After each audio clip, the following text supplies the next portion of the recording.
great opportunity for Zambia to develop strategic sectors of its economy, particularly through value addition to critical minerals. He further called for stronger bilateral cooperation in areas such as trade, investment, and energy. Mr. Haimbe also expressed appreciation for the UK's support in strengthening Zambia's governance institutions, including efforts in the fight against corruption and law enforcement.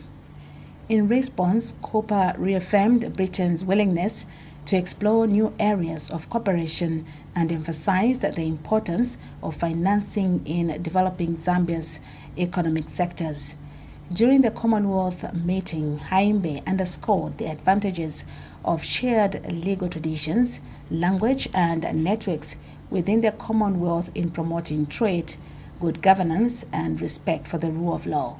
He highlighted Zambia's ongoing reforms to strengthen institutions, foster a predictable business environment, and unlock value-adding industries that create jobs, especially for women and youth.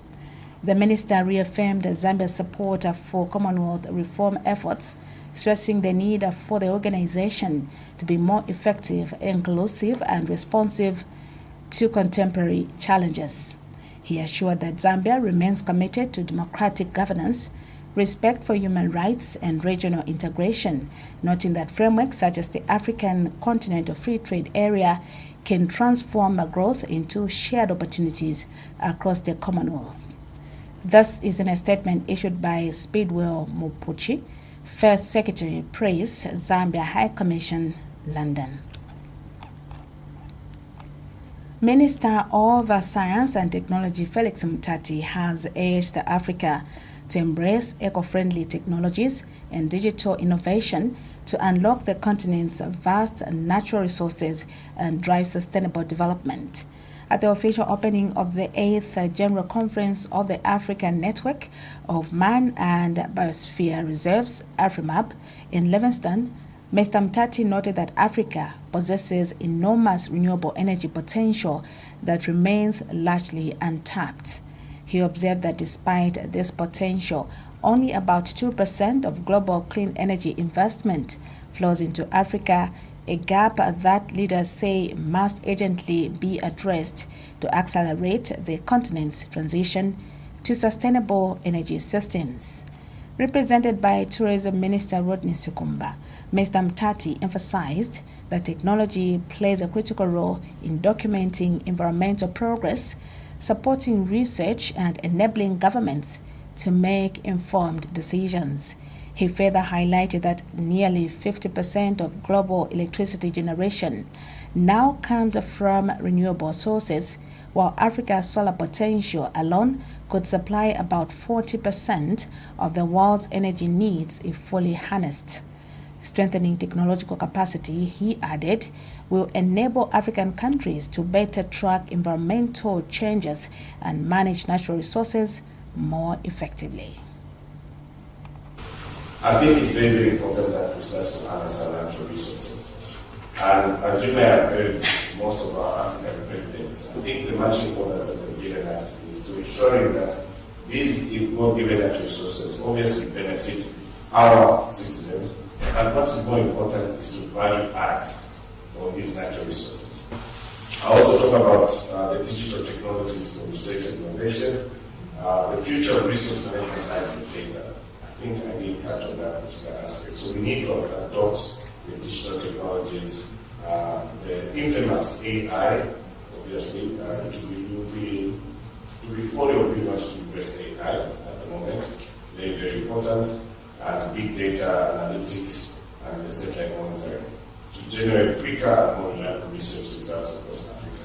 Only 20%, we have been told, of environmental monitoring stations are fully functional, leaving huge gaps in climate and biodiversity data. So again, I think we all know what big data means, how best we can manipulate this data for the benefits of us to making reforms. Very, very important. But last but not the least, the aspect of having to encourage regional cooperation and that of engagement. Meanwhile, Zambia National Commission for UNESCO Secretary General Dr. Heather Munachonga reaffirmed Zambia's commitment to sustainable natural resource management and community-centered environmental protection. Represented by Senior Program Officer Moira Chilofiangoni, Dr. Munachonga noted that a key milestone for Zambia was the 2022 designation of the Kafue Flats Biosphere Reserve by UNESCO, describing it as an important step toward promoting biodiversity conservation, strengthening climate resilience, and improving livelihoods for communities living within the landscape. We have implemented a transformative upbringing project and conducted youth communication toolkit training. These projects supplement government's broader agenda by providing resilient alternative livelihoods and empowering young people to be reliable advocates for the environment. Zambia's vision extends far beyond the Kafue Flats. Our goal is to identify further ecological gems to expand our map network, safeguarding biodiversity while promoting inclusive growth.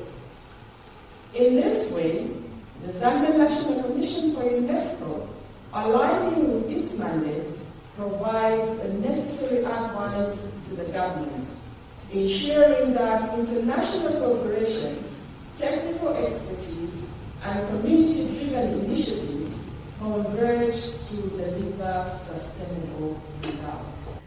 Outgoing AFRIMA Bureau Chairperson Telesfo Ngoga stressed that the rapid advancement of technology requires countries to develop new strategies for protecting ecosystems and strengthening conservation efforts.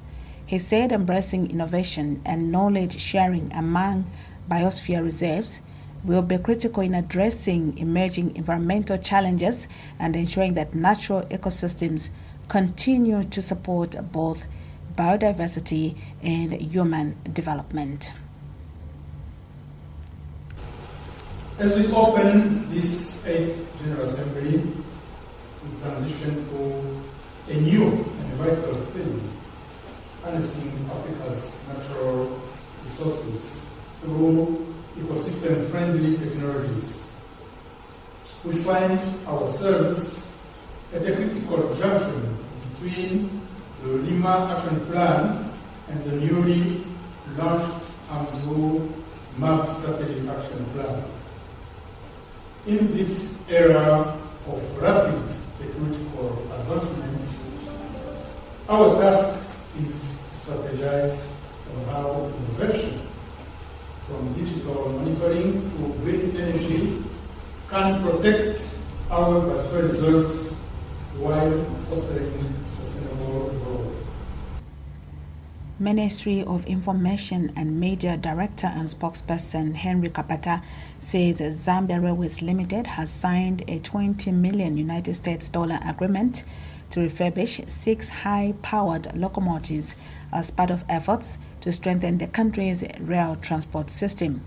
Mr. Kapata explained that the project will involve the rehabilitation and upgrading of 6 2,360 horsepower mainline locomotives at the Zambia Railways main workshop in Kabwe Central Province.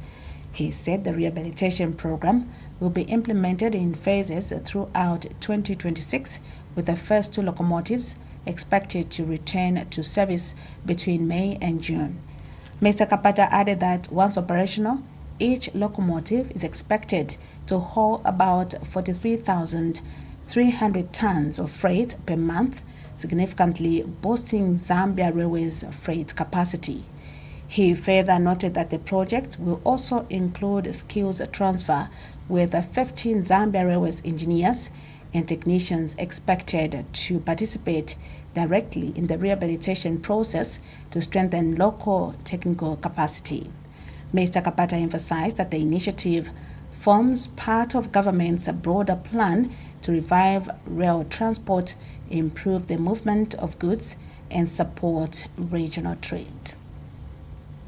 Zambia Railways has in recent years faced challenges with locomotive availability, forcing the company to rely on hired locomotives to meet freight demand for both locally and across borders. Refurbishing the 6 locomotives is expected to reduce those costs while strengthening the company's ability to transport goods for key sectors such as mining, agriculture, manufacturing, and energy. The project also includes skills transfer, with 15 Zambia Railways engineers and technicians expected to participate directly in the rehabilitation. The local Catholic clergy president, Father Augustine Mwewa, has urged Zambians to elect honest and patriotic leaders in the upcoming 2026 general elections scheduled for August.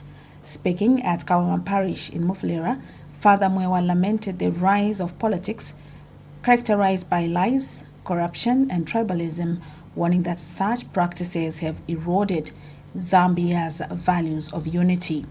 He emphasized that voters should choose servant leaders who remain close to the people, whether as councillors, mayors, members of parliament, or president.